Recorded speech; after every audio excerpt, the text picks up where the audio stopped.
Il y a de nombreux défis auxquels on doit faire face aujourd'hui dans la communauté. Pour y faire face, nous devons nous rassembler, mais surtout avoir la vision de l'économie islamique de bienfaisance. Nous devons nous reconnecter à l'enseignement du prophète sallallahu alayhi wa sallam. Et pour cela, Muamalat Impact est prêt à t'aider. Assalamu alaikum, ici Ahmadou l'aspirant, coordinateur du réseau Muamalat Impact. Je te fais une petite vidéo pour réfléchir sur un aspect qu'on a vu durant le séminaire. Tu sais, à un moment dans le séminaire sur l'introduction à l'économie islamique de bienfaisance, le docteur Hadi Setia, il nous a fait une métaphore qui m'a beaucoup parlé et que j'aimerais te partager. Il nous a fait comprendre qu'en réalité, on pouvait écrire l'histoire que l'on voulait raconter à nos enfants. Qu'est-ce qu'il voulait dire par là? Il voulait dire que l'économie, c'est quoi? L'économie, c'est l'art d'échanger. Oui, c'est l'art d'échanger entre les membres dans la communauté. Mais ce n'est pas que cela. L'économie, c'est comment aussi on va organiser les ressources qu'on a dans la société, les ressources que chacun a. C'est-à-dire que toi, tu as des richesses, moi j'ai des richesses, mon compagnon a des richesses, mes amis ont des richesses. Et si on arrive à avoir une vision, on va pouvoir organiser nos richesses pour bâtir une société qu'on voudrait bâtir. Même une micro-société. Il se peut que juste à 5 ou 10 personnes, on puisse par exemple bâtir des sortes d'institutions qui vont nous aider les uns les autres. Admettons par exemple, qu'on est tous un certain nombre de personnes et qu'on a envie de devenir entrepreneur, on a envie de devenir des investisseurs. Peut-être qu'à moi tout seul, je n'ai pas assez de sous.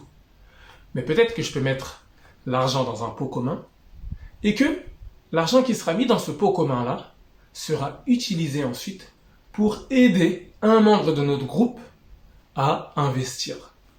Et ensuite, lui mettra, lorsqu'il aura investi, qu'il aura fait des bénéfices, il pourra mettre de l'argent dans ce même pot commun qui sera ensuite investi sur quelqu'un d'autre parmi nous. Et en faisant ça, on aura fait quoi en fait? On aura fait un trésor qui permet d'investir sur les membres de notre réseau. Et ça, c'est une histoire que l'on peut raconter par nous-mêmes parce qu'ensuite, en donnant de l'argent de ce pot commun aux membres de notre réseau, on leur donne une capacité d'investir et de faire des initiatives. Donc tu vois qu'en partant de l'économie, on peut ensuite faire des actions qui vont nous permettre de bâtir des richesses et qui vont nous permettre en fait d'aller vers une direction qui nous plaît beaucoup plus.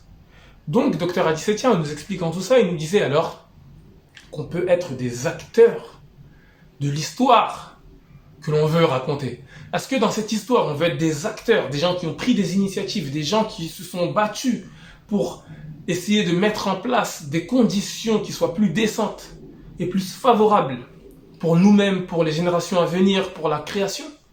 Ou est-ce qu'on a juste envie d'être de simples personnes qui subissons l'histoire des autres? Est-ce qu'on a juste envie d'être des personnes qui subissons les choix des autres sans nous-mêmes nous organiser et sans nous-mêmes nous rassembler avec une vision commune, une vision vers laquelle on voudrait aller? Donc ça sous-entend quoi aussi? Ça sous-entend qu'on a besoin d'avoir une vision commune. On a besoin d'avoir une direction commune. On a besoin d'avoir une vision de ce qu'on voudrait bâtir. De qu'est-ce qui est bon. Et ça, en tant que musulmans, nous l'avons cette vision. L'islam nous enseigne cette vision-là. Et c'est cela qu'on enseigne à travers le séminaire de l'économie en islam. Le séminaire sur l'introduction de l'économie islamique de bienfaisance. C'est une introduction qui nous permet ensuite d'avoir une vision et de se dire « Ah ok, c'est vrai que je suis musulman. C'est vrai que ok, l'islam m'enseigne tout cela. Donc maintenant je sais vers quelle direction aller. Et à partir de là, je vais me rassembler avec les autres personnes qui partagent cette vision-là. Pour qu'on puisse mettre en œuvre des initiatives. Ça peut être des très petites initiatives comme celle que je t'ai dit, faire un pot commun. Ça peut être des initiatives dans lesquelles toi, si tu as des richesses, si par exemple tu as un salon à partager, tu invites les gens dans ton salon pour qu'on puisse réfléchir à des initiatives qu'on pourrait faire ensemble. Et à partir de ces petites initiatives-là, des petits pas par petits pas, on pourra mettre en place même des institutions qui vont nous aider les uns les autres. Peut-être qu'on pourrait récolter la zakat. Peut-être qu'on pourrait aider les membres de la communauté, les commerçants, à payer leur zakat et générer des richesses de la sorte. Et finalement, donc, la grande idée, c'est de te dire, quelle histoire veux-tu raconter? Est-ce que tu t'es déjà posé cette question-là? Quelle histoire veux-tu raconter à tes enfants? Quelle histoire veux-tu que tes enfants racontent à leurs petits-enfants? Est-ce que tu veux qu'ils disent « Subhanallah, tu avais un grand-père, tu avais une grand-mère qui, elle, s'est battue pour apporter des conditions qui soient favorables. Ils se sont rassemblés les uns les autres, ils avaient une vision. Ils avaient compris que l'islam ne se vivait pas seul. Ils avaient compris qu'il fallait se rassembler. Ils ont pris de leurs richesses, ils les ont mis en commun. Ils ont investi dans leurs richesses de sorte à être des acteurs. Ils ne se sont pas seulement plaints des conditions extérieures. Ils n'ont pas juste dit oui, mais on est dans un pays qui n'est pas musulman, donc on peut rien faire. Ils ont juste baissé la tête à être salariés, à être des employés pour des patrons qui ne partageaient pas du tout leurs valeurs. Non, ils se sont battus. Ils se sont rassemblés. Ils ont une vision. Petit à petit, ils ont fait des petites institutions, des petites choses, brique par brique.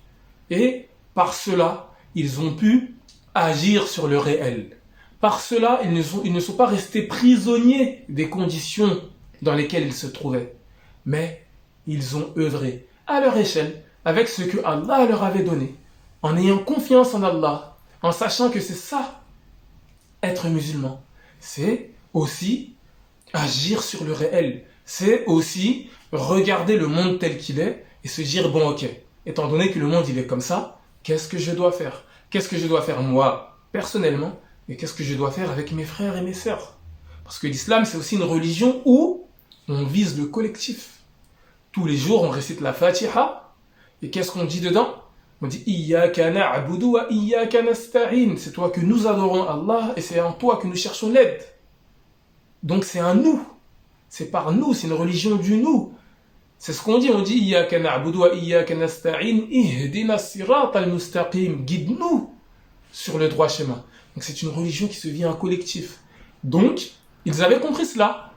Ils avaient compris qu'il fallait se rassembler, qu'il fallait commencer à faire des initiatives en collectif.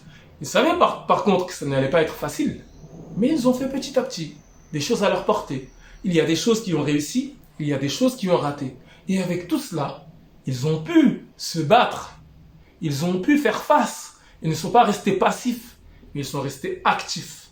Ils ont été des acteurs de l'histoire que je te raconte. Donc pose-toi la question. De quelle histoire veux-tu être acteur? Veux-tu être acteur d'une histoire qui est favorable à la Ummah? Une histoire dans laquelle la Ummah a voulu faire face à l'époque dans laquelle elle se trouvait? Ou veux-tu faire partie de l'histoire d'autres personnes? Un simple figurant dans l'histoire des non-musulmans qui ont, eux, leurs propres objectifs. Dans l'histoire de ceux qui voulaient exploiter le monde. Tu n'étais juste qu'un simple figurant, un employé de telle grande entreprise qui voulait juste s'accaparer le monde. Est-ce que c'est de cette histoire-là que tu veux être? Tu veux faire partie? Ou veux-tu plutôt faire partie d'une histoire comme le prophète Mohammed alayhi salatu wassalam et ses compagnons ont fait partie d'une histoire dans laquelle ils étaient acteurs, dans laquelle ils avaient une vision, dans laquelle ils n'étaient pas juste passifs, simplement des consommateurs? Veux-tu être simplement un consommateur? Ou veux-tu être un acteur conscient de la direction dans laquelle il va? C'est à peu près ce que je voulais te dire à travers cette vidéo. C'était Ahmedou l'aspirant, coordinateur du réseau Muamalat Impact. Si ce que je viens de te dire te parle, sache que, en description, on t'a mis un bonus. Comment la pratique de l'économie en islam, de l'économie éthique, a permis à l'islam de se fortifier dans l'histoire et se propager. C'est une vidéo qu'on t'a faite assez détaillée. Tu pourras voir comment la civilisation apportée par le prophète Mohammed alayhi salatu wassalam, comment la mise en pratique du din d'un point de vue économique a permis à la communauté musulmane, a permis à la civilisation islamique de venir en aide aux populations, de se propager par cela et de fortifier l'islam. Je te dis, récupère ce bonus et assalamu alaikum.